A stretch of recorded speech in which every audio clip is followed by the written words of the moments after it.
Hello అండి, good morning. Varalakshmi వ్రత శుభాకాంక్షలు. నేను 5:30కి లేచేసి ఇలా ముగ్గు వేసుకొని గబగబా గడపకు పసుపు రాసి బొట్లు పెట్టుకొని ఇంకా ఫ్రెష్ అయ్యేదానికి వెళ్తున్నానండి.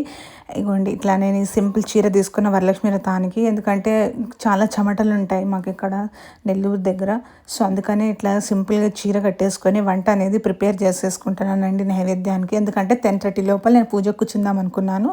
సో ఇట్లాగా వంట చేసేసుకున్న తర్వాత వెంటనే ఇంకా టైం అవుతా ఉంటే 10:15 కల్లాగా నేను ఇంకా దీపాలు పెట్టుకొని ఇంకా పూజకు అనేది కూర్చునేసానండి. ఇంకా మా చిన్నోడు కూడా ఇక్కడ మాతో పాటు పూజకు కూర్చోనన్నాడు. సో మా ఇంట్లో మా వారే పూజ చేయిచ్చేస్తారండి. సో ఇట్లాగా నేను అన్నీ రెడీ చేసుకొని కూర్చొని మా ఆయన పూజ చేస్తా అంటే మధ్య మధ్యలో అట్లా షూట్లు తీసుకుంటూ పూజ చేసుకుంటా ఉన్నాము. సో ఇది మా వరలక్ష్మి వ్రతము. మాకు కలసం పద్ధతి లేదు కాబట్టి నేను ఇలా పటాం పెట్టుకొని దానికి ఇట్లాగా నేను పూజ చేసుకొని తోరం కట్టుకుంటానండి.